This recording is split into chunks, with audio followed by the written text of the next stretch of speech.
नमस्कार दोस्तों, आपको ध्यान होगा कि ECHS स्कीम यानी कि ex serviceman contributory health scheme के तहत देश भर में घोटाला चल रहा है। अमृतसर से हमने ही इसका पर्दाफाश किया था कि किस तरह बिना मरीजों के दाखिल किए ही उन्हें उनके बिल बनाए जाते हैं और उन्हें पास भी करवाया जाता है। इसी को लेकर एक मामला भी पुलिस की ओर से दर्ज किया गया था।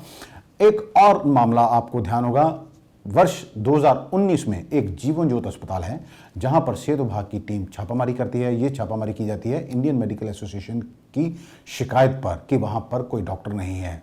जो टीम इंस्पेक्शन के लिए जाती है वो वहां देखती है कि वहां पर मरीज तो भर्ती हैं लेकिन वहां पर कोई भी डॉक्टर नहीं है। इसी आधार पर उसकी जीवन ज्योत अस्पताल की ECHS इम्पैनलमेंट रद्द हो जाती है, लेकिन बाद में फिर वह किसी तरह अपनी ECHS इम्पैनलमेंट रद्द को बहाल करवाने में कामयाब हो जाता है। ये कैसे हुआ, क्यों हुआ, ये सब जांच का विषय है। इसी को लेकर आज एक्टिविस्ट जो सोशल एक्टिविस्ट हैं और एडवोकेट MK शर्मा, उन्होंने एक प्रेस कॉन्फ्रेंस की है जिसको लेकर उन्होंने कई तरह के सवालिया निशान उठाए हैं। इसमें उनका क्या कहना है अभी आपको बताएंगे। 7 दिसंबर 2020 को सिविल सर्जन कार्यालय की ओर से एक और रिपोर्ट तैयार की गई है जिसे ECHS को भेजा जा चुका है।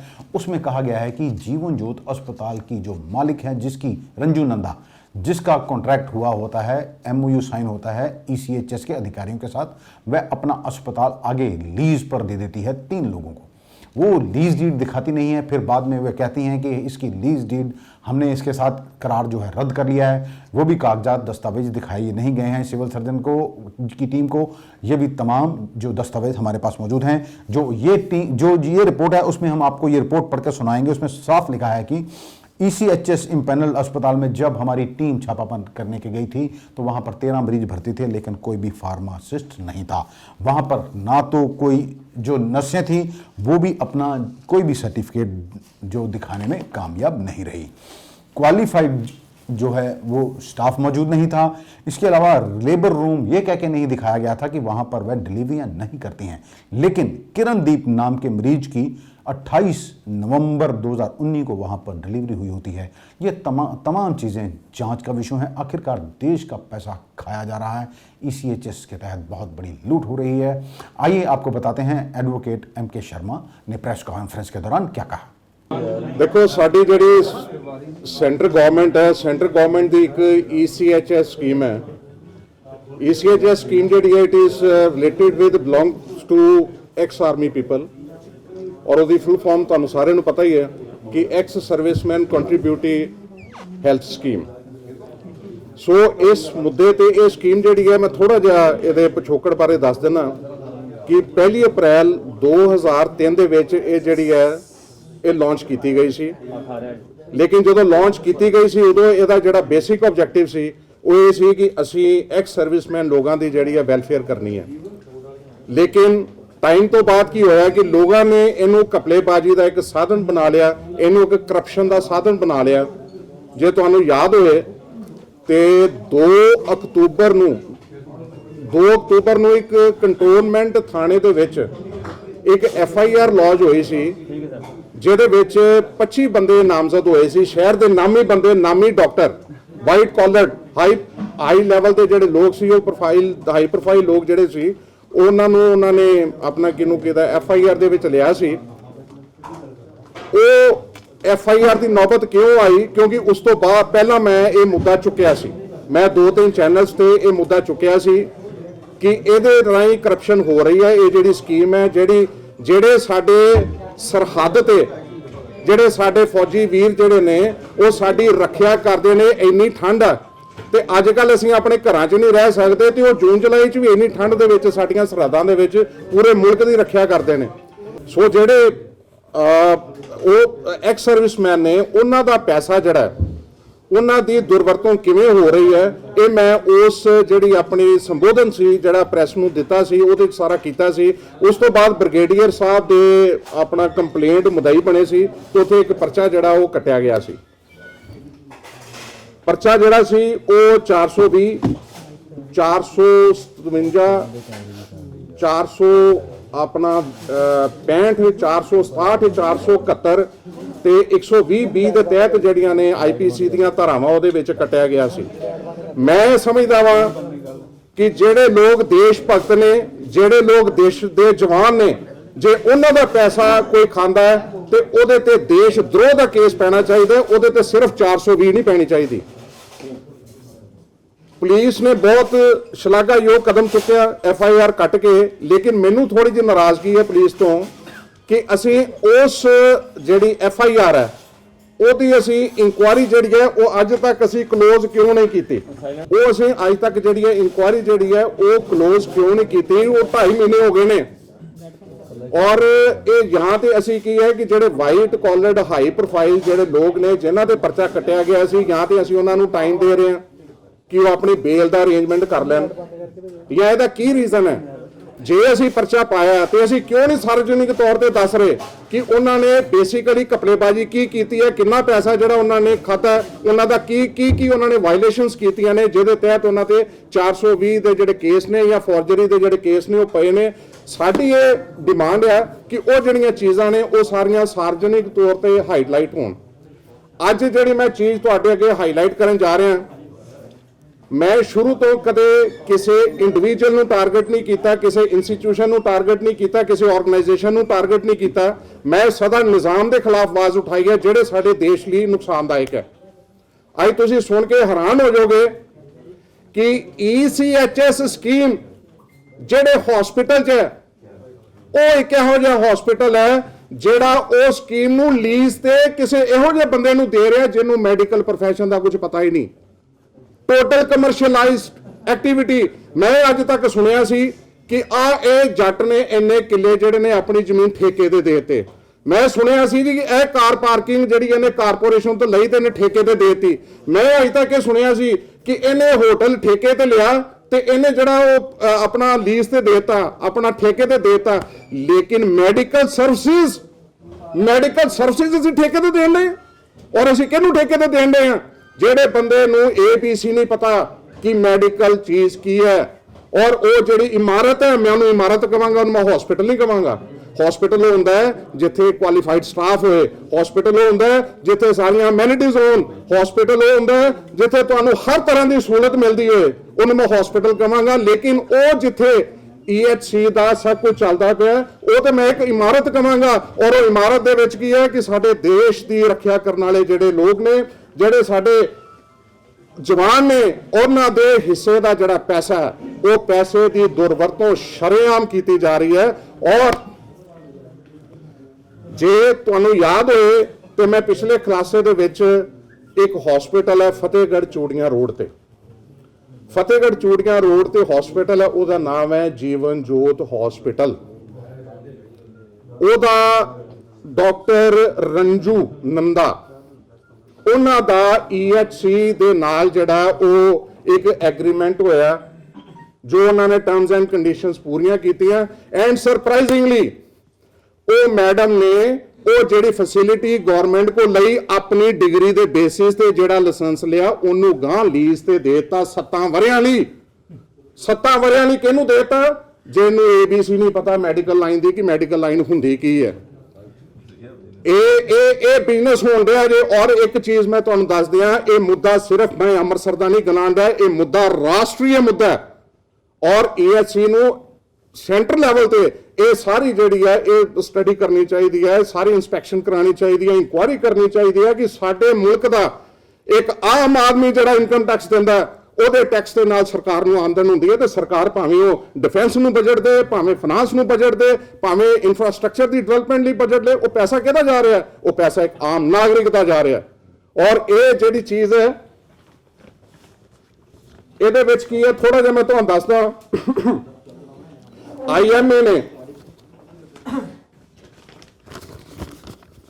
IMA ਨੇ ਇੱਕ ਕੰਪਲੇਂਟ ਕੀਤੀ ਸਿਵਲ ਸਰਜਨ ਸਾਹਿਬ ਨੂੰ।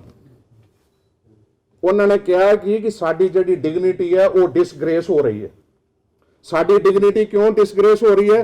ਕਿਉਂਕਿ ਇਹੋ ਜਿਹੇ ਬੰਦੇ ਆਪਣੇ ਆਪ ਨੂੰ ਡਾਕਟਰ ਅਖਵਾ ਕੇ ਡਾਕਟਰ ਦਾ ਰੋਲ ਅਦਾ ਕਰ ਰਹੇ ਨੇ ਜਿਨ੍ਹਾਂ ਦਾ ਡਾਕਟਰੀ ਪੇਸ਼ੇ ਦੇ ਨਾਲ ਕੋਈ ਤਾਲੁਕ ਹੀ ਨਹੀਂ। ਉਹ ਜਿਹੜੀ ਕੰਪਲੇਂਟ ਸੀ ਨਾ, ਕੰਪਲੇਂਟ ਦੇ ਬੇਸ ਤੇ ਜਿਹੜੇ ਸਾਡੇ ਸਿਵਲ ਸਰਜਨ ਸਾਹਿਬ ਨੇ ਉਹਨਾਂ ਨੇ 3 ਡਾਕਟਰਾਂ ਦੀ ਟੀਮ ਬਣਾਈ।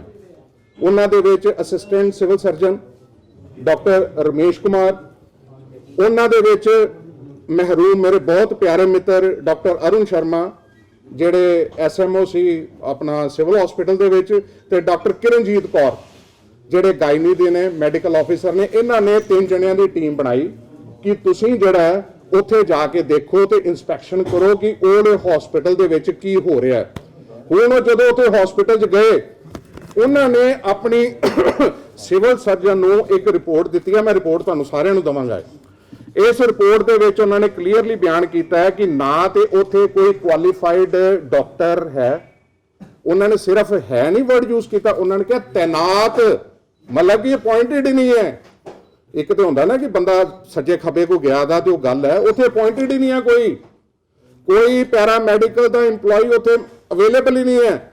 ਜਿਹੜੀਆਂ 1-2 ਨਰਸਿਸ ਉੱਥੇ ਹੈਗੀਆਂ ਸੀ, they were unable to produce their concerned certificates ਕਿ ਕੀ ਉਹਨਾਂ ਨੇ ਨਰਸਿੰਗ ਕੀਤੀ ਵੀ ਹੈ ਕਿ ਨਹੀਂ ਕੀਤੀ। ਫਿਰ ਉੱਥੋਂ ਦੇ ਇੱਕ ਮਰੀਜ਼ ਨੂੰ ਪੁੱਛਿਆ ਗਿਆ ਕਿ ਤੁਹਾਨੂੰ ਕਿਹਨੇ ਦਾਖਲ ਕੀਤਾ ਹੈ, ਉਹਨਾਂ ਨੇ ਕਿਹਾ ਜੀ ਕਿ ਸਾਨੂੰ ਹਰਪਾਲ ਸਿੰਘ ਨੇ ਦਾਖਲ ਕੀਤਾ ਹੈ। Who is Harpal Singh? Harpal Singh is one of 3 people ਜਿਨ੍ਹਾਂ ਦੇ ਨਾਂ ਤੇ 7 ਵਰਿਆਂ ਦੀ ਲੀਜ਼ ਕੀਤੀ ਹੈ। ਉਹਨਾਂ ਵਿੱਚ ਇੱਕ ਹਰਪਾਲ ਸਿੰਘ ਹੈ, ਖਾਪਰ ਖੇੜੀ ਦੇ ਨੇ, ਇੱਕ ਉਹਨਾਂ 'ਚ ਰਜਿੰਦਰ ਕੁਮਾਰ ਨੇ, ਗੇਟ ਹਕੀਮਾ ਦੇ ਨੇ, ਤੇ ਇੱਕ ਉਹਨਾਂ 'ਚ ਸੰਤੋਖ ਸਿੰਘ ਹੈ ਸ਼ਾਇਦ ਉਹਨਾਂ ਦਾ ਨਾਂ, ਉਹ ਆਪਣਾ ਵੱਲੇ ਦੇ ਨੇ। ਸੋ ਇਹ 3 ਜਣਿਆਂ ਨੂੰ 7 ਵਰਿਆਂ ਦੀ ਲੀਜ਼, ਮੈਂ ਤੇ ਹੈਰਾਨ ਹੋ ਗਿਆ ਵਾਂ ਕਿ ਇਹ ਕਿਹੜਾ ਹੋਟਲ ਲੀਜ਼ ਤੇ ਦੇਤਾ, ਇਹ ਕਿਹੜਾ ਠੇਕਾ ਦੇਤਾ ਉਹਦਾ ਪਾਰਕਿੰਗ ਦਾ। ਇਹ ਜਿਹੜੀਆਂ ਸਾਡੀਆਂ ਜਾਨਾਂ ਨੇ, ਇਹ ਸਾਡੀਆਂ ਜਾਨਾਂ ਵੀ ਲੀਜ਼ ਤੇ ਦੇਣ ਦੇ ਜੇ ਇਹਨਾਂ ਦੀਆਂ ਰੱਖਿਆਂ ਲਈ, ਔਰ ਉਹਦਾ ECHS ਤੋਂ ਜਿਹੜਾ ਪੈਸਾ ਆ ਰਿਹਾ। ਮੈਂ ਮੁੜ ਉਹਦੇ ਤੋਂ ਆਉਣਾ ਰਿਪੋਰਟ ਤੇ, ਨੀਂਦ ਦੀਆਂ ਗੋਲੀਆਂ ਉੱਥੇ ਪਈਆਂ ਰਹੀਆਂ, ਨੀਂਦ ਦੀਆਂ ਜਿਹੜੀਆਂ ਗੋਲੀਆਂ ਉਹਨਾਂ ਦਾ ਪ੍ਰੋਪਰ ਰਿਕਾਰਡ ਰੱਖਣਾ ਪੈਂਦਾ ਹੈ ਕਿ ਅਸੀਂ ਪਰਚੇਜ਼ ਕਿੱਥੋਂ ਕੀਤੀ, ਸਾਡੀ ਇਨਵੈਂਟਰੀ ਕੀ ਪਈ ਹੈ, ਜੇ ਕੰਜ਼ੰਪਸ਼ਨ ਕੀਤੀ ਤਾਂ ਕਿੱਥੇ ਕੀਤੀ। ਉਹਨਾਂ ਦੇ ਕੋਲ ਦੇ ਵਰ ਨਾਟ ਹੈਵਿੰਗ ਦਾ ਐਪਰੋਪਰੀਏਟ ਰਿਪਲਾਈ, ਕਿਸੇ ਕੋਲ ਕੋਈ ਜਵਾਬ ਨਹੀਂ ਸੀ। ਫਿਰ ਉਹਨਾਂ ਕੋਲ ਤੀਸਰਾ ਹੈ ਕਿ ਇੱਥੇ ਜਿਹੜਾ ਆਪਣਾ ਕਿਹਨੂੰ ਕਿਹਦਾ ਇਹ ਗਾਇਨੀ ਦਾ, ਤੇ ਉਹਨਾਂ ਨੇ ਲਿਖ ਕੇ ਲਾਇਆ ਦਾ ਸੀ ਕਿ ਇੱਥੇ ਗਾਇਨੀ ਦਾ ਕੋਈ ਕੇਸ ਨਹੀਂ ਹੁੰਦਾ, ਜਦ ਕਿ ਉੱਥੇ ਇੱਕ ਲੇਡੀ ਪਾਈ ਗਈ ਜਿਹਦੀ ਡਿਲੀਵਰੀ ਹੋਈ ਸੀ 3 ਦਿਨ ਪਹਿਲਾਂ। ਮਤਲਬ ਇਹ ਸਭ ਕਰਮਕਾਂਡ ਹੋਣ ਡਿਆ ਬਿਨਾਂ ਕਿਸੇ ਡਾਕਟਰ ਦੀ ਅਵੇਲੇਬਿਲਿਟੀ ਦੇ, ਬਿਨਾਂ ਕਿਸੇ ਪੈਰਾਮੈਡੀਕਲ ਉਹਦੇ ਅਸਿਸਟੈਂਟ ਦੇ, ਬਿਨਾਂ ਕਿਸੇ ਟੈਕਨੀਸ਼ੀਅਨ ਦੇ, ਲੈਬੋਰੇਟਰੀ ਦੇ। ECHS ਦੀਆਂ ਧੱਜੀਆਂ ਉੱਡਣ ਡੀਆਂ ਸੀ ਉੱਥੇ। ਔਰ ਉਸ ਜਿਹੜੀ ਰਿਪੋਰਟ ਸੀ ਉਹਨਾਂ ਨੇ ਸਬਮਿਟ ਕਰਵਾਈ ਉੱਥੇ ਸਿਵਲ ਸਰਜਨ ਹੋਰਾਂ ਨੂੰ। ਸਿਵਲ ਸਰਜਨ ਹੋਰਾਂ ਨੇ ਨਾਲ ਹੀ ਇੱਕ ਲੈਟਰ ਲਿਖੀ ਕਮਿਸ਼ਨਰ ਸਾਹਿਬ ਨੂੰ, ਇੱਕ ਲੈਟਰ ਲਿਖੀ ਉਹਨਾਂ ਨੇ ECHS ਦਾ ਰੀਜਨਲ ਆਫਿਸ ਜਿਹੜਾ ਜਲੰਧਰ ਹੈ ਕਿ ਤੁਸੀਂ ਇਹਦੇ ਤੇ ਕਾਰਵਾਈ ਕਰੋ ਕਿ ਆਹ ਸਾਨੂੰ ਸਾਡੇ ਡਾਕਟਰਸ ਦੀ ਟੀਮ ਨੇ ਰਿਪੋਰਟ ਦਿੱਤੀ ਹੈ, ਇਹਦੇ ਸਾਰੀਆਂ ਚੀਜ਼ਾਂ ਜਿਹੜੀਆਂ ਨੇ ਮੈਂਸ਼ਨ ਨੇ, ਤੁਸੀਂ ਸਾਰੀਆਂ you may find out by your own ਕਿ ਆਹ ਜਿਹੜੀਆਂ ਪ੍ਰੋਬਲਮਸ ਨੇ ਇਹ ਉੱਥੇ ਨੇ। ਉਸ ਤੋਂ ਬਾਅਦ ਕੀ ਹੋਇਆ ਕਿ ECHS ਨੇ ਉਹਦੀ ਸਾਰੀ ਜਿਹੜੀ ਇਨਕੁਆਇਰੀ ਦੇ ਬੇਸ ਤੇ ਉਹ ਇਨਪੈਨਲਮੈਂਟ ਜਿਹੜੀ ਸੀ ਉਹਨਾਂ ਦੀ ਰੱਦ ਕਰ ਦਿੱਤੀ। ਹੁਣ ਇੰਟਰਸਟਿੰਗ ਗੱਲ ਸੁਣਨਾ, ਉਹ ਰੱਦ ਹੋਣ ਦੇ ਬਾਅਦ ਫਿਰ ਇੱਕ ਲੈਟਰ ਜਿਹੜੀ ਹੈ ਉਹ ਸਿਵਲ ਸਰਜਨ ਆਫਿਸ ਤੋਂ ਦਿੱਤੀ ਗਈ ਜੀ ਕਿ ਤੁਸੀਂ ਇਹਨੂੰ ਹੁਣ ਦੁਬਾਰਾ ਬਹਾਲ ਕਰ ਦਿਓ ਕਿ ਜਿਹੜੀਆਂ ਕਮੀਆਂ ਸੀ ਉਹ ਕਮੀਆਂ ਦੂਰ ਹੋ ਗਈਆਂ। ਨੰਬਰ 1 ਕਿ ਸਿਵਲ ਸਰਜਨ ਨੇ ਪਹਿਲਾਂ ਤੇ ਐਕਸੈਪਟ ਕਰ ਲਿਆ ਕਿ ਇਹ ਸਾਰੀਆਂ ਕਮੀਆਂ ਨੇ ਕਿਉਂਕਿ ਉਹਨਾਂ ਦੀ ਆਪਣੀ ਡਾਕਟਰੀ ਟੀਮ ਨੇ ਦਿੱਤਾ, ਤੇ ਜੇ ਇਨਪੈਨਲਮੈਂਟ ਰੱਦ ਹੋਈ ਤੇ ਜੇ ਰੱਦ ਤਦ ਹੀ ਹੋਈ ਨਾ ਕਿ ਜੇ ਉਹਦੇ 'ਚ ਸਾਰੀਆਂ ਖਾਮੀਆਂ ਪਾਈਆਂ ਗਈਆਂ ਸੀ। ਉਸ ਤੋਂ ਬਾਅਦ ਫਿਰ ਉਹਨਾਂ ਨੂੰ ਇਨਪੈਨਲਮੈਂਟ ਮਿਲ ਜਾਂਦੀ ਹੈ। ਉਹ ਕਿਵੇਂ ਮਿਲਦੀ ਹੈ? ਪੈਸੇ ਦੇ ਥਰੂ ਮਿਲਦੀ ਹੈ, ਉਹ ਪੋਲੀਟੀਕਲ ਪ੍ਰੈਸ਼ਰ ਦੇ ਨਾਲ ਮਿਲਦੀ ਹੈ, ਉਹ ਕਿਸ ਸੋਰਸ ਦੇ ਰਾਹੀਂ ਮਿਲਦੀ ਹੈ? ਇਹ ਚੀਜ਼ ਜਿਹੜੀ ਹੈ ਕੁਐਸਚਨ ਮਾਰਕ ਹੈ। ਇਹ ECHS ਜਿਹੜੀ ਅਥਾਰਟੀ ਹੈ ਉਹਨਾਂ ਨੂੰ ਦੱਸਣਾ ਪਏਗਾ, ਉਹਨਾਂ ਨੂੰ ਆਵਾਮ ਨੂੰ ਦੱਸਣਾ ਪਏਗਾ, ਆਮ ਨਾਗਰਿਕ ਨੂੰ ਦੱਸਣਾ ਪਏਗਾ ਕਿ ਜੇ ਪਹਿਲਾਂ ਇਹ ਕੈਂਸਲ ਕੀਤੀ ਇਨਪੈਨਲਮੈਂਟ ਤੇ ਕਿਹੜੇ ਬੇਸ ਤੇ ਕੀਤੀ, ਤੇ ਜੇ ਹੁਣ ਇਹਨੂੰ ਦੁਬਾਰਾ ਰਿਵਾਈਵ ਕੀਤਾ ਤੇ ਕਿਹੜੇ ਬੇਸ ਤੇ ਕੀਤਾ। ਉਸ ਤੋਂ ਬਾਅਦ ਫਿਰ ਉਹਨਾਂ ਦੀ ਕੰਪਲੇਂਟ ਹੋਈ ਕਿ ਇਹਨਾਂ ਨੇ ਇਹ ਜਿਹੜੇ ਇਹਨਾਂ ਦੀਆਂ ਡਰਾਬੈਕਸ ਨੇ ਇਹ ਕੈਂਸਲ ਹੋਣਾ ਚਾਹੀਦਾ ਇਨਪੈਨਲਮੈਂਟ। ਫਿਰ ਉਸ ਤੋਂ ਦੁਬਾਰਾ ਫਿਰ ਕੈਂਸਲ ਹੋ ਗਈ। ਹੁਣ ਸਵਾਲ ਮੇਰੇ 2 3 4 ਨੇ ਜਿਹੜੇ ECHS ਦੇ ਕੋਲੋਂ ਪੁੱਛਣ ਵਾਲੇ ਨੇ।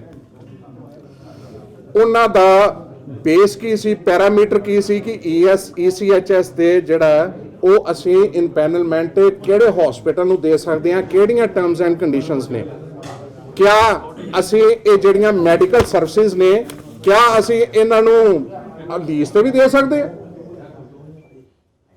ਜਿਹੜੇ ਡਾਕਟਰ ਰੰਜੂ ਨੰਦਾ ਨੇ ਜਿਨ੍ਹਾਂ ਦੇ ਹਸਬੈਂਡ ਦਾ ਨਾਮ ਦੀਪਕ ਨੰਦਾ ਹੈ, ਉਹਨਾਂ ਦਾ ਮੇਰਾ ਖਿਆਲ ਵੇਰਕਾ ਹਸਪੀਟਲ। ਮੈਂ ਫੇਰ ਦੁਬਾਰਾ ਕਹਿ ਰਿਹਾ ਕਿ ਮੈਂ ਉਹਨਾਂ ਨੂੰ ਟਾਰਗੇਟ ਨਹੀਂ ਕਰ ਰਿਹਾ, ਮੈਂ ਟਾਰਗੇਟ ਕਰ ਰਿਹਾ ਨਿਜ਼ਾਮ ਨੂੰ।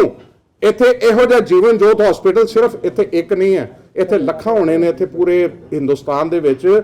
ਮੈਂ ਸਿਰਫ ਇਸ ਚੀਜ਼ ਨੂੰ ਉਜਾਗਰ ਕਰ ਰਿਹਾ ਕਿ ਅੱਗੇ ਠੇਕੇ ਜਿਹੜੇ ਸੀ ਉਹ ਹੋਟਲਾਂ ਦੇ ਹੁੰਦੇ ਸੀ, ਉਹ ਪਾਰਕਿੰਗਾਂ ਦੇ ਹੁੰਦੇ ਸੀ, ਹੁਣ ਤੁਹਾਡੇ ਸਰੀਰਾਂ ਦੇ ਵੀ ਠੇਕੇ ਹੋਣ ਲੱਗ ਪਏ ਜੇ। ਹੁਣ ਜਿਹੜਾ ਪੈਸਾ ਅਸੀਂ ਗਵਰਨਮੈਂਟ ਡਿਫੈਂਸ ਦਾ ਬਜਟ ਜਿਹੜਾ ਸਾਡਾ ਸਭ ਤੋਂ ਪਹਿਲਾਂ ਸੋਰਸ ਹੁੰਦਾ ਕਿ ਜਦੋਂ ਵੀ ਉਹਦਾ ਬਜਟ ਦੀ ਅਨਾਉਂਸਮੈਂਟ ਹੁੰਦੀ ਹੈ ਕਿ ਡਿਫੈਂਸ ਨੂੰ ਮੈਕਸਿਮਮ ਬਜਟ ਮਿਲੇ, ਔਰ ਉਹ ਬਜਟ ਦੀ ਮੈਕਸਿਮਮ ਐਕਸਪਲੋਇਟੇਸ਼ਨ, ਉਹਦੀ ਮੈਕਸਿਮਮ ਦੁਰਵਰਤੋਂ ਇਹਨਾਂ ਸਕੀਮਾਂ ਰਾਹੀਂ ਹੋ ਰਹੀ ਹੈ। ਔਰ ਇਹ ਚੀਜ਼ਾਂ ਜਿਹੜੀਆਂ ਸਾਰਿਆਂ ਤੇ ਹਾਈਲਾਈਟ ਕਰਨੀਆਂ ਚਾਹੁੰਦਾ ਸੀ। ਹੁਣ ਜਿਹੜਾ ਸਵਾਲ ਹੈ, ਤੁਸੀਂ ਕੋਈ ਇੰਪੈਨਲਮੈਂਟ ਰੱਦ ਕਰ ਦਿੰਦੇ ਹੋ, ਇੰਪੈਨਲਮੈਂਟ ਰੱਦ ਜੇ ਕਰ ਦਿੱਤੀ, ਫਿਰ ਉਸ ਤੋਂ ਬਾਅਦ ਕੀ ਐਡੀ ਕਾਲੀ ਸੀ ਕਿ within A couple of months ਆਪਾਂ ਨੂੰ ਫੇਰ ਰਿਵਾਈਵ ਕਰ ਲਿਆ, ਔਰ ਉਹ ਕਰੋੜਾਂ ਰੁਪਿਆਂ ਦਾ ਜਿਹੜਾ ਪੈਸਾ ਸੀ ਪੈਂਡਿੰਗ ਸੀ, ਜਿਹੜੇ ਕਲੇਮ ਸੀ, ਉਹ ਅਸੀਂ ਰਿਲੀਜ਼ ਕਰ ਦਿੱਤੇ। ਪਹਿਲਾਂ ਤਾਂ ਮੈਂ ਪੁੱਛਣਾ ਚਾਹੁੰਦਾ ਕਿ ਉਹ ਪੈਸਾ ਕਿੰਨਾ ਸੀ, ਇਹ ECHS ਦੱਸੇ ਕਿ ਕਿੰਨਾ ਕਰੋੜਾਂ ਕਿੰਨਾ ਰੁਪਈਆ ਜਿਹੜਾ ਕਲੇਮ ਸੀ, ਔਰ ਉਹ ਕਿਹੜੇ ਪੇਸ਼ੈਂਟ ਸੀ ਜਿਨ੍ਹਾਂ ਦੇ ਬੇਸਿਸ ਤੇ ਇਹ ਕਲੇਮ ਜਿਹੜੇ ਨੇ ਰੇਸ ਕੀਤੇ ਗਏ, ਔਰ ਉਹਨਾਂ ਨੂੰ ਕਿਹੜੀਆਂ ਡਿਜ਼ੀਜ਼ਸ ਸੀ, ਕਿਹੜੇ ਡਾਕਟਰਸ ਨੂੰ ਉਹਨਾਂ ਨੂੰ ਡੀਲ ਕੀਤਾ, ਔਰ ਜਿਹੜਾ ਬਿੱਲ ਬਣਿਆ ਉਹਦੀ ਜਿਹੜੀ ਹੈ ਪੂਰੀ ਡਿਟੇਲ, ਤੁਹਾਡੀ ਕੀ ਪਰਚੇਜ਼ਿੰਗ ਸੀ, ਉਹਨਾਂ ਦੀ ਬੈਲੈਂਸ ਸ਼ੀਟ, ਸਾਰੀ ਚੀਜ਼ ਜਿਹੜੀ ਹੈ ਉਹ ਜਿਹੜੀ ਹੈ ਸਾਹਮਣੇ ਆਣੀ ਚਾਹੀਦੀ ਹੈ। ਜਿਸ ਬੰਦੇ ਨੂੰ ਇਨਪੈਨਲਮੈਂਟ ਦਾ ਜਿਹੜਾ ਉਹ ਮਿਲਿਆ ਆਪਣਾ ਲਾਇਸੈਂਸ, ਉਹ ਬੰਦੀ ਤੇ ਉੱਥੇ ਬੈਠਦੀ ਨਹੀਂ। ਇਹ ਤੇ 7 ਵਰਿਆਂ ਦਾ ਠੇਕਾ ਤੇ ਜਿਹੜਾ ਦੂਸਰੇ ਦਾ। ਸੋ ਮੇਰੀ 2 ਰਿਕੁਐਸਟ ਨੇ। ਇੱਕ ਤਾਂ ਰਿਕੁਐਸਟ ਇਹ ਹੈ ਕਿ ਜਿਹੜਾ 2.5 ਮਹੀਨਿਆਂ ਦਾ ਜਿਹੜਾ ਉਹ ਕੇਸ ਹੈ ਜਿਹੜਾ ਉਹ ਪਿਆ ਦਾ ਪੈਂਡਿੰਗ, ਉੱਥੇ ਜਿਹੜੀ FIR 2 ਅਕਤੂਬਰ ਨੂੰ ਜਿਹੜੀ ਹੋਈ ਸੀ, ਜਨਰੇਟ ਜਿਹੜੀ ਹੋਈ ਸੀ, ਉਹਦੀ ਜਿਹੜੀ ਹੈ ਉਹਦੀ ਕਾਰਵਾਈ, ਉਹਦੀ ਜਿਹੜੀ ਇਨਕੁਆਇਰੀ ਹੈ, ਉਹਨੂੰ ਜਲਦੀ ਤੋਂ ਜਲਦੀ ਜਿਹੜਾ ਮੇਰਾ ਖਿਆਲ ਹੈ ਕਿ 90 ਦਿਨ ਨਹੀਂ ਟੱਪਣੇ ਚਾਹੀਦੇ, ਲੇਕਿਨ 2.5 ਮਹੀਨੇ ਆਲਰੇਡੀ ਕੰਪਲੀਟ ਹੋ ਚੁੱਕੇ ਨੇ। ਕਮਿਸ਼ਨਰ ਸਾਹਿਬ, ਇਹ ਆਵਾਮ ਦਾ ਤੁਹਾਡੇ ਕੋਲੋਂ ਬੀਇੰਗ ਏ ਸੋਸ਼ਲ ਐਕਟਿਵਿਸਟ, ਮੈਂ ਆਪ ਦੇ ਕੋਲੋਂ ਡਿਮਾਂਡ ਕਰਦਾ ਕਿ ਆਪਣੇ ਅਫਸਰਾਂ ਨੂੰ ਤੁਸੀਂ ਜਿਹੜੀਆਂ ਹਦਾਇਤਾਂ ਦਿਓ ਤਾਂ ਕਿ ਉਹਦੀ ਜਿਹੜੀ ਇਨਕੁਆਇਰੀ ਹੈ ਉਹ ਬਿਫੋਰ 90 ਡੇਜ਼ ਜਿਹੜੀ ਹੈ ਉਹ ਜਿਹੜੀ ਆ ਜਾਏ, ਤੇ ਚਲਾਨ ਜਿਹੜਾ ਉਹ should be produced in the concerned competent court as soon as possible। Number 2 ਤੇ ਜੀਵਨ ਜੋਤ ਵਰਗੇ ਹਸਪੀਟਲ ਜਿਹੜੇ ਨੇ ਉਹ ਲੱਭੇ ਜਾਣ, ਆਇਡੈਂਟੀਫਾਈ ਕੀਤੇ ਜਾਣ। ਔਰ ਇੱਕ ਇੰਟਰਸਟਿੰਗ ਗੱਲ ਹੋਰ ਹੈ, ਅਸੀਂ 25 ਬੰਦਿਆਂ ਦੇ ਪਰਚਾ ਪਾਇਆ ਜਦੋਂ ਕਿ ਸਾਰਿਆਂ ਦਾ ਅਫੈਂਸ ਸੇਮ ਸੀ। ਅਸੀਂ ਜੀਵਨ ਜੋਤ ਹਸਪੀਟਲ ਕਿਉਂ ਛੱਡ ਦਿੱਤਾ? Why? This is a big question ਕਿ ਅਸੀਂ ਇਹਨੂੰ ਕਿਉਂ ਛੱਡ ਦਿੱਤਾ। ਬਾਕੀਆਂ ਦੇ ਅਸੀਂ 420 ਦੀ ਵੀ ਧਾਰਾ ਲਾਤੀ, 465 ਦੀ ਵੀ ਲਾਤੀ, 67 ਦੀ ਵੀ ਲਾਤੀ, 71 ਦੀ ਵੀ ਲਾਤੀ, 120 ਵੀ ਲਾਤੀ, ਜਦ ਕਿ ਇਹਦੇ ਤੇ 419 ਵੀ ਲੱਗਣੀ ਚਾਹੀਦੀ ਸੀ। 419 ਧਾਰਾ, ਮੈਂ ਬੀਇੰਗ ਐਡਵੋਕੇਟ ਤੁਹਾਨੂੰ ਮੈਂ ਦੱਸ ਦਿੰਦਾ, ਇਹਦੇ 'ਚ ਪਰਸਨੇਸ਼ਨ ਦੀ ਹੁੰਦੀ ਹੈ ਕਿ ਤੁਸੀਂ ਆਪਣੇ ਆਪ ਨੂੰ ਐਵੇਂ, ਮੈਂ ਹੁਣ ਕਹਿਦਾ ਜੀ ਮੈਂ ਡਾਕਟਰ ਹਾਂ ਜੀ, ਉਹਦੇ ਵਿੱਚ ਉਹ ਜਿਹੜੇ ਬਾਕੀ ਸੀ ਉਹਨਾਂ ਦੇ ਵਿੱਚ ਡਾਕਟਰ ਹੈ ਸੀ, ਲੇਕਿਨ ਉਹ ਜਿਹੜੇ ਪੇਸ਼ੈਂਟ ਸੀ ਉਹ ਫਾਈਲਾਂ 'ਚ ਸੀ।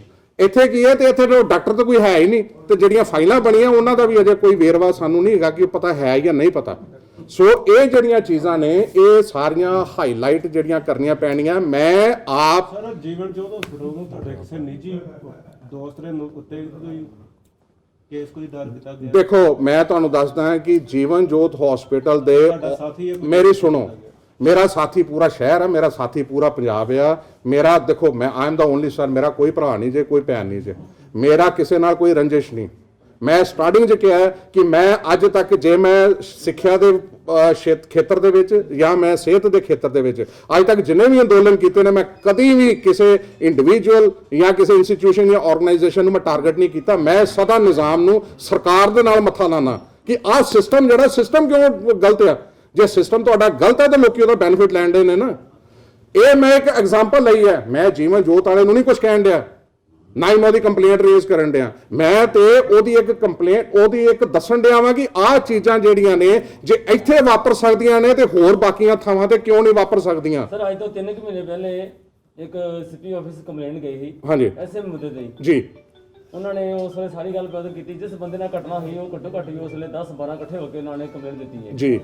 ਉਹਨਾਂ ਵਿੱਚੋਂ ਉਹਨਾਂ ਨੇ 6 ਬੰਦੇ ਉਸ ਵੇਲੇ ਟ੍ਰੇਸ ਕੀਤੇ ਸਨ ਜੀ। ਤੇ ਉਸ ਤੋਂ ਬਾਅਦ ਤੁਹਾਡੀ ਜਿਹੜੀ ਪ੍ਰੈਸ ਮੀਟ ਜੀ, ਉਸ ਤੋਂ ਪਹਿਲਾਂ ਇਹ ਜਿਹੜਾ ਪਰਚਾ ਸੀ ਨਾ, ਇਹ ਪਰਚੇ ਨੂੰ ਦਬਾਇਆ ਜਾ ਰਿਹਾ ਸੀ। ਬ੍ਰਿਗੇਡੀਅਰ ਸਾਹਿਬ ਮੁਦਈ ਸਨ, ਫਿਰ ਮੈਂ ਉਦੋਂ ਇਹ ਚੀਜ਼ ਹਾਈਲਾਈਟ ਕੀਤੀ, ਮੈਂ ਕਿਹਾ ਜੀ ਆਹ ਚੀਜ਼ਾਂ ਹੋ ਰਹੀਆਂ ਵਾ, ਇਹਦੇ ਤੇ ਕੋਈ ਨਾ ਕੋਈ ਐਕਸ਼ਨ ਹੋਣਾ ਚਾਹੀਦਾ। ਲੇਕਿਨ ਉਹਦੇ ਤੇ ਉਹ ਮੈਂ ਐਪਰੀਸ਼ੀਏਟ ਕਰਦਾ ਪੁਲਿਸ ਦੀ ਕਾਰਵਾਈ ਕਿ ਜਿਹੜਾ ਉਹਨਾਂ ਨੇ FIR ਜਿਹੜੀ ਆ ਉਹਨਾਂ ਨੇ ਲੌਂਚ ਕਰ ਦਿੱਤੀ, ਆਪਣਾ ਬ੍ਰਿਗੇਡੀਅਰ ਸਾਹਿਬ ਮੁਦਈ ਸੀ ਉਹਦੇ ਵਿੱਚ। ਲੇਕਿਨ ਮੈਨੂੰ ਇਹ ਕਿ ਇਸ ਘੇਰੇ ਦੇ ਵਿੱਚ ਜਿਨ੍ਹਾਂ ਤੇ ਅਫੈਂਸ ਬਣਦਾ ਹੈ, ਜਾਂ ਤੇ ਸਾਰਿਆਂ ਨੂੰ ਕਰੋ ਤੇ ਜਾਂ ਸਾਰਿਆਂ ਨੂੰ ਛੱਡੋ, ਜਾਂ ਤੇ ਓਪਨ ਕਰ ਦਿਓ, ਲਓ ਜੀ ਜੋ ਮਰਜ਼ੀ ਕਰੋ। ਅੱਜ ਦਾ ਜਿਹੜਾ ਗੰਭੀਰ ਮੁੱਦਾ ਨਾ, ਉਹ ਗੰਭੀਰ ਮੁੱਦਾ ਇਹ ਹੈ 420 ਤੁਸੀਂ ਲਾਤੀ। ਮੈਂ ਤੇ ਇਹ ਕਹਿਣਾ ਵਾਂ ਕਿ ਜਿਹੜੇ ਰਾਸ਼ਟਰ ਦਾ ਪੈਸਾ ਖਾਂਦੇ ਨੇ, ਜਿਹੜੇ ਰਾਸ਼ਟਰ ਦੇ ਪ੍ਰੇਮੀ ਨੇ ਜਾਂ ਜਿਹੜੇ ਰਾਸ਼ਟਰ ਦੇ ਜਵਾਨ ਨੇ, ਉਹਨਾਂ ਦਾ ਪੈਸਾ ਖਾਂਦੇ ਨੇ, ਉਹਨਾਂ ਤੇ ਰਾਸ਼ਟਰ ਦਰੋਹ ਦਾ ਕੇਸ ਹੋਣਾ ਚਾਹੀਦਾ। ਮੈਂ ਇੱਥੋਂ ਤੱਕ ਕਹਿਣਾ ਵਾਂ। ਉਹਨੇ ਸਾਰੇ ਇੱਕ ਨੀਲਕੰਠ ਹਸਪੀਟਲ ਦੇ ਡਾਕਟਰ ਦਾ ਵੀ ਗ੍ਰਿਫਤਾਰੀ ਪਾਈ ਗਈ। ਹਾਂ ਬਾਕੀ ਦੀ ਸ਼ਰਮਾ ਜੀ ਤੁਸੀਂ ਕਹਿ ਰਹੇ ਹੋ ਜੀਵਨ ਜੋਤ ਹਸਪੀਟਲ ਦਾ ਨਾਮ ਲੈ ਰਹੇ ਹੋ, ਕੁਝ ਸਮਾਂ ਪਹਿਲੇ ਤੁਹਾਡੇ ਹੀ ਦੋਸਤ ਉੱਥੇ SMO ਅਰੁਣ ਕੁਮਾਰ ਸ਼ਰਮਾ ਰੇਡ ਕਰਨ ਜਾਂਦੇ ਨੇ, ਰਿਪੋਰਟ ਬਣਾਉਂਦੇ ਨੇ ਬਕਾਇਦਾ ਹਸਪੀਟਲ ਦੇ ਖਿਲਾਫ, ਠੀਕ ਹੈ ਜੀ। ਉਸ ਵੇਲੇ ਪੋਲੀਟੀਕਲ ਦਬਾਅ ਜਿਹੜਾ ਬਣਾ ਕੇ ਉਹ ਰਿਪੋਰਟ ਜਿਹੜੀ ਖਾਰਜ ਕੀਤੀ ਜਾਂਦੀ ਹੈ ਤੇ ਬਾਅਦ ਚ ਉਹਨਾਂ ਨੂੰ ਬਹਾਲ ਕੀਤਾ ਜਾਂਦਾ, ਜਿਸ ਰਿਪੋਰਟ ਦੀ ਤੁਸੀਂ ਗੱਲ ਕਰ ਰਹੇ ਹੋ, ਠੀਕ ਹੈ। ਉਹ ਕਿਸੇ ਮੰਤਰੀ ਲੈਵਲ ਦਾ ਜਿਹੜਾ ਸੀਗਾ ਉਹਨਾਂ ਦੇ ਨਾਲ ਲਿੰਕ ਸੀਗਾ, ਉਸ ਤੋਂ ਬਾਅਦ ਉਹਨਾਂ ਨੂੰ ਜਿਹੜਾ ਉਹ ਬਹਾਲ ਕੀਤਾ ਗਿਆ। ਕੀ ਕਰਾਂ? ਦੇਖੋ ਮੈਂ ਅੱਗੇ ਕਿਹਾ ਕਿ ਇਹੋ ਜਿਹੀਆਂ ਜਿਹੜੀਆਂ ਬਹਾਲੀਆਂ ਇਹੋ ਜਿਹੀਆਂ ਬਹਾਲੀਆਂ ਜਾਂ ਪੈਸੇ ਨਾਲ ਹੁੰਦੀਆਂ ਜਾਂ ਪੋਲੀਟੀਕਲ ਪ੍ਰੈਸ਼ਰ ਦੇ ਨਾਲ ਹੁੰਦੀਆਂ। ਮੈਂ ਤੁਹਾਡੀ ਗੱਲ ਬਿਲਕੁਲ ਸਮਝ ਗਿਆ। ਪੋਲੀਟੀਕਲ ਪ੍ਰੈਸ਼ਰ ਸੀ, ਉਹ ਮੈਨੂੰ ਬੰਦੇ ਦਾ ਵੀ ਪਤਾ, ਉਹ ਬੰਦਾ ਕੌਣ ਸੀ ਪੋਲੀਟੀਕਲ। ਨਾਮ ਉਜਾਗਰ ਕਰੋ, ਕਿਹਨਾਂ ਦੀ ਗੱਲ ਕਰ ਰਹੇ ਹੋ, ਕਿਹੜੇ ਪੋਲੀਟੀਕਲ ਦਬਾਅ ਦੀ ਆਪਾਂ ਗੱਲ ਕਰ ਰਹੇ ਹਾਂ? ਨਹੀਂ ਦੇਖੋ, ਮੈਂ ਇੱਕ ਚੀਜ਼ ਦੱਸਦਾ ਹਾਂ ਕਿ ਉਹ ਉਹਨਾਂ ਦੀ ਕਨਸਟੀਚੁਐਂਸੀ ਦਾ MP ਵੀ ਹੋ ਸਕਦਾ, ਉਹਨਾਂ ਦੀ ਕਨਸਟੀਚੁਐਂਸੀ ਦਾ MLA ਵੀ ਹੋ ਸਕਦਾ, ਉਹਨਾਂ ਦੀ ਕਨਸਟੀਚੁਐਂਸੀ ਦਾ ਆਪਣਾ ਕਾਉਂਸਲਰ ਵੀ ਹੋ ਸਕਦਾ, ਉਹ ਜਿਹੜੀ ਨਾਨ ਰੂਲਿੰਗ ਪਾਰਟੀ ਦਾ ਵੀ ਹੋ ਸਕਦਾ। ਆਪਾਂ ਗੱਲ ਪੋਲੀਟੀਕਲ ਕਰਨ ਦੇ ਹਾਂ, ਪੋਲੀਟੀਕਲ ਪ੍ਰੈਸ਼ਰ। ਦੇਖੋ ਇੱਕ ਚੀਜ਼ ਮੈਂ ਤੁਹਾਡੀ ਗੱਲ ਦਾ ਜਵਾਬ ਦੇਣਾ ਕਿ ਇਹ ਜਿਹੜੀ ਮੈਂ ਤੁਹਾਨੂੰ ਅੱਜ ਰਿਪੋਰਟ ਦੇ ਰਿਹਾ 7/12/2020 ਦੀ ਹੈ, ਉਹਦਾ ਭੋਗ ਖਤਮ ਹੋ ਗਿਆ। ਉਹ ਜਿਹੜੀ ਚੀਜ਼ ਹੈ ਨਾ, ਜਿਹੜੀ ਚੀਜ਼ ਉਹਨਾਂ ਨੇ ਦਬਾਤੀ ਸੀ, ਇਹ ਹੁਣ ਇਹਦੇ ਨਵੀਂ ਜਿਹੜੀ ਇਹ ਸ਼ੁਰੂਆਤ ਕੀਤੀ ਹੈ, ਇਹ ਜਿਹੜੀ ਚੀਜ਼ ਹੈ ਨਵੀਂ ਸ਼ੁਰੂਆਤ ਕੀਤੀ ਹੈ। ਕਿਉਂਕਿ ਮੇਰੇ ਮੁੱਦਾ ਚੁੱਕਣ ਤੋਂ ਬਾਅਦ ਆਮ ਆਦਮੀ ਪਾਰਟੀ ਵੀ ਇਹਦੇ ਤੇ ਅਗਰੈਸਿਵ ਹੋਈ ਸੀ। ਉਹਨਾਂ ਨੇ ਵੀ ਚਿੱਠੀਆਂ ਲਿਖੀਆਂ, ਮੈਂ ਵੀ ਚਿੱਠੀਆਂ ਲਿਖੀਆਂ, ਔਰ ਇਹ ਚਿੱਠੀਆਂ ਮੈਂ ਸਿਰਫ ਇੱਥੋਂ ਤੱਕ ਨਹੀਂ ਸੀਮਿਤ ਰੱਖਦਾ ਹੁੰਦਾ। ਮੇਰੀ ਜਿਹੜੀ ਚਿੱਠੀ ਹੈ ਉਹ ਜਿਹੜੀ ਹੈ ਉਹ ਆਪਣਾ ਸੈਂਟਰ ਗਵਰਨਮੈਂਟ ਤੇ ਵੀ ਜਾਣੀ, ਪ੍ਰਧਾਨ ਮੰਤਰੀ ਨੂੰ ਵੀ ਜਾਣੀ, CM ਨੂੰ ਵੀ ਜਾਣੀ, ਕੰਸਰਨ ਡਿਪਾਰਟਮੈਂਟਸ ਤੇ ਵੀ ਜਾਣੀ, ਤੇ ਜਿਹੜੇ ਕੰਸਰਨ ਮਿਨਿਸਟਰ ਨੇ ਉਹਨਾਂ ਨੂੰ ਵੀ ਜਾਣੀ। ਮੈਂ ਫਿਰ ਸਾਰਿਆਂ ਦੇ ਉੱਥੇ ਲਿਖਦਾ CC ਜਿਹੜਾ ਵੀ ਹੈ। ਇਹ ਜਿਹੜੀ ਹੈ, ਇਹ ਜਿਹੜਾ ਮੁੱਦਾ ਹੈ, ਇਹ ਸਾਂਝੇ ਤੌਰ ਤੇ ਫਿਰ ਚੁੱਕਿਆ ਗਿਆ ਸੀ। ਅੱਜ ਦਾ ਜਿਹੜਾ ਮੇਨ ਚੀਜ਼ ਹੈ, ਮੈਨੂੰ ਸਿਰਫ ਇੱਕ ਜਵਾਬ ਚਾਹੀਦਾ ਹੈ ਕਿ ਜੇ ਕਿਆ ਕੋਈ ਲੀਜ਼ ਤੇ ਦੇ ਸਕਦਾ ਇਹੋ ਜੀ ਫੈਸਿਲਿਟੀ? ਸਰ ਐਕਸ਼ਨ ਉਦੋਂ ਹੀ ਹੋਣਾ ਚਾਹੀਦਾ ਸੀ ਨਾ। 1 ਸਾਲ ਪਹਿਲੇ ਦੀ ਗੱਲ ਕਰ ਰਿਹਾ ਮੈਂ। ਅਰੁਣ ਸ਼ਰਮਾ ਜਿਹੜੇ SMO ਜਾਂਦੇ ਨੇ, ਰੇਡ ਕਰਦੇ ਨੇ, ਐਕਸ਼ਨ ਤਾਂ ਉਦੋਂ ਹੀ ਹੋਣਾ ਸੀ। ਅਗਰ 1 ਸਾਲ ਪੈਂਡਿੰਗ ਰਹਿ ਗਈ, ਰਿਪੋਰਟ 1 ਸਾਲ ਪੈਂਡਿੰਗ ਕੰਪਲੀਟ ਨਹੀਂ ਕੀਤੀ ਗਈ, ਸਮਝਦੇ ਹੋ ਕਿ ਹੁਣ ਇਹ ਕੰਪਲੇਨਾਂ ਦੇ ਜਿਹੜੇ ਹੱਲ ਨਿਕਲਣਗੇ? ਨਹੀਂ ਦੇਖੋ, ਮੇਰੀ ਗੱਲ ਸੁਣੋ, ਕਿਸੇ ਵੇਲੇ ਕੀ ਹੁੰਦਾ ਹੈ, ਕੰਪਲੇਂਟਸ ਦਾ ਤੇ ਇੰਜ ਹੁੰਦਾ ਹੈ ਕਿ 5 ਸਾਲ ਬਾਅਦ ਵੀ ਨਿਕਲ ਆਉਂਦਾ ਹੈ। ਦੇਖੋ ਸੱਚਾਈ ਕਦੀ ਲੁਕਦੀ ਨਹੀਂ। ਜ਼ਮੀਰ ਜੇ ਕਿਸੇ ਨੇ ਨਹੀਂ ਮਾਰਿਆ ਤੇ ਉਹਨੇ ਸੱਚਾਈ ਬਾਹਰ ਲਿਆਣੀ ਹੈ, ਠੀਕ ਹੈ ਨਾ ਜੀ। ਅੱਜ ਮੈਨੂੰ ਵੀ ਹੋ ਸਕਦਾ ਕੱਲ ਨੂੰ ਮੈਨੂੰ ਹੁਣੇ ਫੋਨ ਆ ਜਾਏ ਕਿ ਤੁਸੀਂ ਚੁੱਪ ਕਰ ਦਿਓ, ਉਹਨਾਂ ਨੂੰ ਪਤਾ MK ਸ਼ਰਮਾ ਉਸ ਕੈਟਾਗਰੀ ਦਾ ਹੈ ਹੀ ਨਹੀਂ। ਅਸੀਂ ਤਾਂ ਜਿਹੜੀ ਚੀਜ਼ ਕਰਨੀ ਆ, ਮੈਂ ਸਿਰਫ ਸਮਾਜ ਲਈ ਗੱਲ ਕਰਨੀ, ਮੇਰਾ ਹੋਰ ਕੋਈ ਤਾਲੁਕ ਨਹੀਂ। ਮੈਂ ਕੋਈ ਨਹੀਂ ਕਿ ਲਾਲਾ ਬਾਹਰ ਕਰਵਾ ਕੇ ਤੇ ਬਾਅਦ ਚ ਚੁੱਪ ਕਰ ਜਾਵਾਂ। ਮੈਂ ਤੇ ਜੇ ਮੁੱਦਾ ਚੁੱਕਿਆ, ਮੈਂ ਕੱਲ ਵੀ ਇਹੋ ਚੁੱਕਣਾ, ਪਰਸੋਂ ਵੀ ਚੁੱਕਣਾ, ਤੇ ਮੈਂ ਚੌਥ ਵੀ ਚੁੱਕਣਾ। ਔਰ ਇਹ ਮੁੱਦਾ ਮੈਨੂੰ ਕੋਈ ਪਰਸਨਲ ਕੋਈ ਉਹ ਨਹੀਂ ਹੈ। ਮੈਂ ਬੀਇੰਗ ਏ ਸੋਸ਼ਲ ਐਕਟਿਵਿਸਟ, ਮੈਂ ਕੋਈ ਐਜ਼ ਏ ਪੋਲੀਟੀਕਲ ਪਰਸਨ ਨਹੀਂ ਇੱਥੇ ਬੈਠਾ। ਮੈਂ as a social activity society ਦਾ, ਉਹਦਾ ਰੀਜ਼ਨ ਕੀ ਹੈ, ਹੁਣੇ ਅੱਜ ਤੁਹਾਡੇ ਚੋਂ ਮੇਰੇ ਬਹੁਤ ਖਾਸ ਮਿੱਤਰ ਨੇ ਬਾਹਰ ਪੁੱਛ ਰਹੇ ਸੀ ਜੀ ਕਿ ਇਹਦਾ ਜਿਹੜਾ ਇਫੈਕਟ ਹੈ ਉਹ ਸਿਰਫ ਸਾਬਕਾ ਜਿਹੜੇ ਨੇ ਫੌਜੀ ਉਹਨਾਂ ਨੂੰ ਹੋਣਾ। ਤਾਂ ਮੈਂ ਕਿਹਾ ਇਹ ਗੱਲ ਨਹੀਂ ਹੈ। ਜਿਹੜਾ ਡਿਫੈਂਸ ਦਾ ਬਜਟ ਹੈ, ਬਜਟ ਕਿਹਦੇ ਪੈਸੇ ਤੋਂ ਬਣਦਾ ਹੈ? ਉਹਦੇ ਆਮ ਆਦਮੀ ਦੇ ਟੈਕਸ ਤੋਂ ਬਣਦਾ ਹੈ। ਭਾਵੇਂ ਉਹ ਵੈਟ ਹੈ, ਭਾਵੇਂ ਉਹ ਇਨਕਮ ਟੈਕਸ ਹੈ, ਭਾਵੇਂ ਉਹ ਕਿਸੇ ਤਰ੍ਹਾਂ ਦੇ ਟੈਕਸ ਹੈ। ਇਹਦੇ ਇੱਕ ਆਮ ਆਦਮੀ ਨੂੰ ਹੱਕ ਹੈ ਇਸ ਚੀਜ਼ ਦਾ ਪੁੱਛਣ ਦਾ। ਔਰ ECHS ਜਿਹੜਾ ਇਹ ਜਿਹੜਾ ਅਸੀਂ ਉਹਨਾਂ ਤੇ ਕੋਈ ਇਲਜ਼ਾਮ ਨਹੀਂ ਲਾਉਂਦੇ ਕਿ ਤੁਸੀਂ ਕੋਈ ਹੇਰਾਫੇਰੀ ਕਰਦੇ ਹੋ ਜਾਂ ਤੁਹਾਡੀ ਕੋਈ ਸੈਟਿੰਗ ਹੈ, ਇਹੋ ਜਿਹਾ ਕੁਝ ਨਹੀਂ ਹੈ। ਪਰ ਤੁਸੀਂ ਐਟਲੀਸਟ ਜਿਹੜੀ ਆਵਾਮ ਨੂੰ ਤੁਸੀਂ ਜਵਾਬ ਤੇ ਦਿਓ ਕਿ ਇਹ ਜਿਹੜੀਆਂ ਇਰੈਗੂਲੈਰਿਟੀਜ਼ ਹੋ ਰਹੀਆਂ, on what basis these irregularities are taking place, ਕਿਉਂ ਹੋ ਰਹੀਆਂ ਨੇ, ਕਿਉਂ ਇਹ ਐਗਜ਼ੀਕਿਊਟ ਹੋ ਰਹੀਆਂ ਨੇ ਸਾਰੀਆਂ ਚੀਜ਼ਾਂ। ਸੋ ਇਹਨਾਂ ਚੀਜ਼ਾਂ ਜਿਹੜੀਆਂ ਮੇਨ ਚੀਜ਼ਾਂ ਨੇ। ਫਿਰ ਤੁਹਾਡੀ ਗੱਲ ਮੈਂ ਕਹਿਣਾ ਕਿ ਮੈਂ ਇੱਕ ਸਿਸਟਮ ਦੀ ਗੱਲ ਕਰਨ ਡਿਆ। ਬਾਕੀ ਕੀ ਹੈ ਕਿ ਕੁਦਰਤੀ ਉਹ ਵਾਲਾ ਇੱਕ ਸਿਸਟਮ ਹਾਈਲਾਈਟ ਹੋ ਗਿਆ, ਉਹ ਚੀਜ਼ ਜਿਹੜੀ ਮੈਂ ਸਾਹਮਣੇ ਕਰਦਾ। ਮੇਰਾ ਮੇਨ ਅੱਜ ਤੁਹਾਨੂੰ ਦੱਸਣ ਦਾ ਮੁੱਦਾ ਇਹੋ ਸੀ ਕਿ ਅੱਜ ਕੱਲ ਜਿਹੜਾ ਜਿਹਦੀ ਉਹਦੀ ਅੱਗੇ ਸਬ ਲੈਟਿੰਗ ਜਾਂ ਸਬ ਲੀਜ਼ਿੰਗ ਜਿਹੜੀ ਸੀ ਨਾ ਉਹ ਪ੍ਰਾਪਰਟੀਆਂ ਦੀ ਹੁੰਦੀ ਸੀ, ਲੀਜ਼ਿੰਗ ਜਾਂ ਆਪਣਾ ਲੈਟਿੰਗ, ਇਹ ਜਿਹੜੀ ਹੈ ਇਹ ਹੁਣ ਇਹੋ ਜਿਹੀਆਂ ਥਾਵਾਂ ਦੀ ਵੀ ਹੋਣ ਲੱਗ ਪਈ ਹੈ ਕਿ ਹਸਪੀਟਲਸ ਦੀ ਹੋਣ ਲੱਗ ਪਈ ਹੈ ਔਰ ਉਹਨਾਂ ਸਕੀਮਾਂ ਦੀ ਹੋਣ ਲੱਗ ਪਈ ਹੈ ਜਿਹੜੇ ਸਾਡੇ ਮੁਲਕ ਦੇ ਜਿਹੜੇ ਜਵਾਨ ਨੇ ਉਹਨਾਂ ਦੇ ਐਕਸ ਸਰਵਿਸਮੈਨ ਨੇ ਉਹਨਾਂ ਦੀ ਵੈਲਫੇਅਰ ਲਈ ਜਿਹੜਾ ਪੈਸਾ ਜਿਹੜੀ ਸਕੀਮ ਹੈ ਉਹਦੇ ਵਿੱਚ ਵੀ ਜਿਹੜਾ ਇਹ ਆਪਣਾ ਸਬ ਲੈਟਿੰਗ 7 ਵਰਿਆਂ ਦੀ ਲੀਜ਼, ਮੈਨੂੰ ਤਾਂ ਇਹ ਸਮਝ ਨਹੀਂ ਲੱਗਣ ਦੀ ਕਿ ਹੋ ਕਿਵੇਂ ਗਿਆ ਹੈ। ਕੀ ਮੰਗ ਕਰਦੇ ਹਾਂਜੀ ਕੀ ਡਿਮਾਂਡ ਕਰਦੇ ਮੰਗ ਨਹੀਂ, ਮੈਂ ਮੰਗ ਕਰਦਾ ਕਿ ਇਹਨੂੰ ਉਜਾਗਰ ਕਰਨ ਜਾਂ ਤੇ ECHS ਕਹੇ ਕਿ ਲਓ ਜੀ ਇਹ ਚੀਜ਼ ਅਲਾਉਡ ਹੈ ਸਾਡੇ ਡਿਪਾਰਟਮੈਂਟ ਦੇ ਵਿੱਚ। ਮੇਰੀ ਕਮਿਸ਼ਨਰ ਸਾਹਿਬ ਦੇ ਨਾਲ ਵੀ ਜਿਹੜੀ ਹੈ, ਕਮਿਸ਼ਨਰ ਸਾਹਿਬ ਕਹਿੰਦੇ ਨੇ ਦੇਖੋ ਇੱਕ ਪ੍ਰੋਸੀਜਰ ਹੈ, ਪੁਲਿਸ ਨੇ ਜਿਹੜਾ ਪਿਛਲਾ ਪਰਚਾ ਕੱਟਿਆ ਸੀ ਉਹ ਪਰਚਾ ਕੱਟਿਆ ਸੀ ECHS ਨੂੰ ਪਹਿਲਾਂ ਉਹਨਾਂ ਨੇ ਇਤਲਾਹ ਦਿੱਤੀ ਕਿ ਲਓ ਜੀ ਇਹ ਇਹਨਾਂ ਨੇ ਅਫੈਂਸ ਦਿੱਤਾ ਤੇ ਵਾਟ ਸ਼ੁੱਡ ਬੀ ਡਨ, ਕਿਹੜੀਆਂ ਕਿਹੜੀਆਂ ਧਾਰਾਵਾਂ ਲਈਏ ਇਹਨਾਂ ਤੇ। ਉਹਨਾਂ ਨੇ ਕਿਹਾ ਜੀ ਕਿ ਤੁਸੀਂ ਇਹ ਧਾਰਾਵਾਂ ਲਾ ਦਿਓ।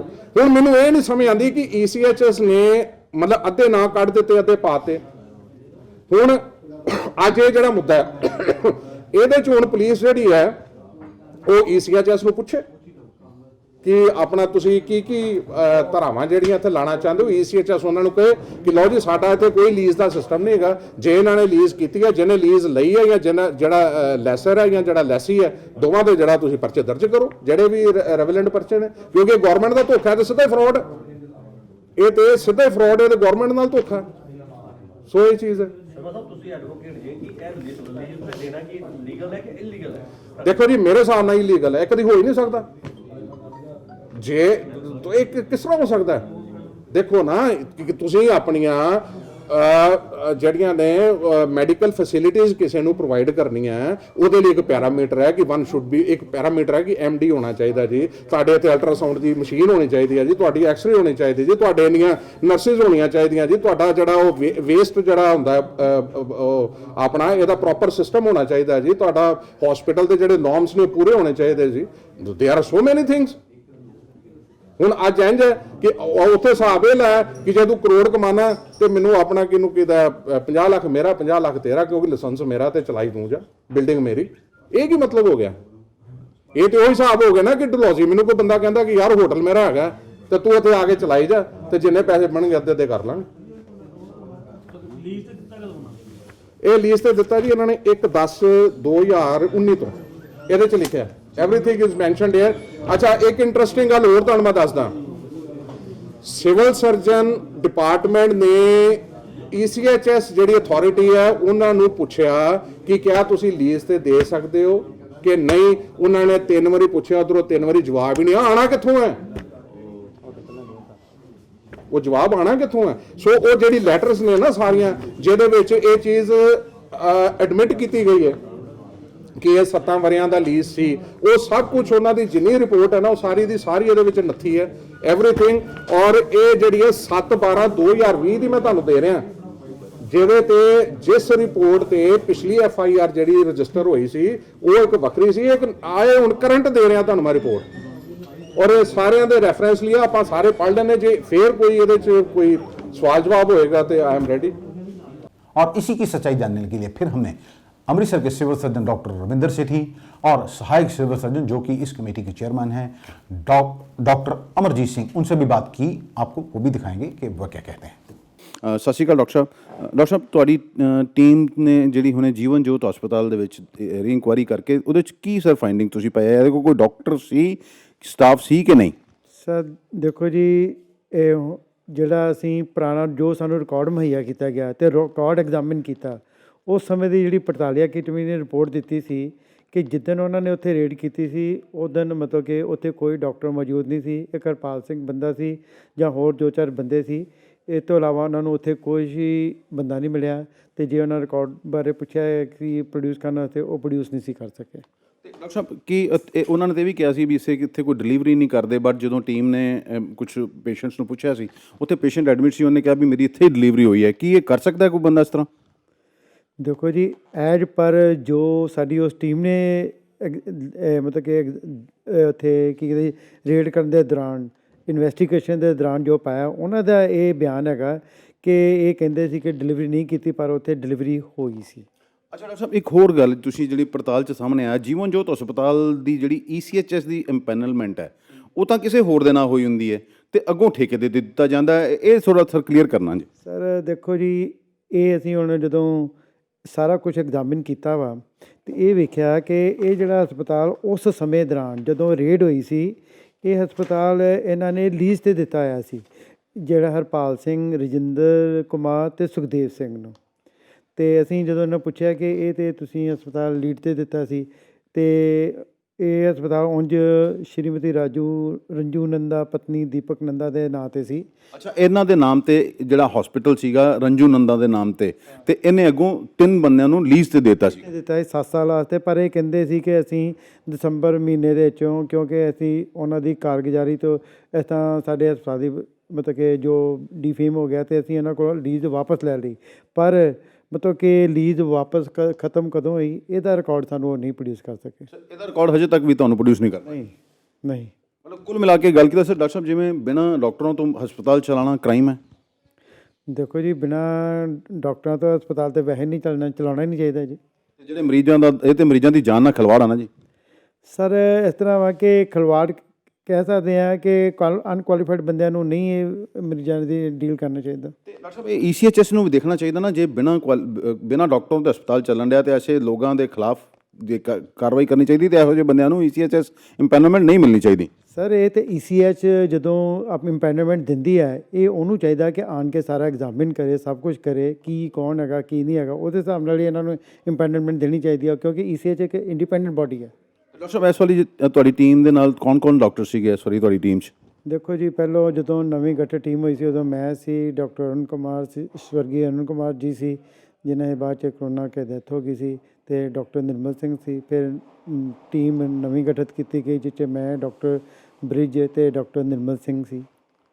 ਮਤਲਬ ਹੁਣ ਫਾਈਨਲ ਰਿਪੋਰਟ ਤੁਸੀਂ ਸਬਮਿਟ ਕਰਾਤੀ? ਸਰ ਜੋ ਹੁਣ ਸਾਡੇ ਸਾਹਮਣੇ ਤੱਥ ਆਏ, ਪੁਰਾਣੀ ਰਿਪੋਰਟਾਂ ਨੂੰ ਅਸੀਂ ਖੰਗਾਲਿਆ, ਉਸ ਹਿਸਾਬ ਨਾਲ ਅਸੀਂ ਰਿਪੋर्ट अपनी सिविल सर्जन साहब ने दे दी हुई है।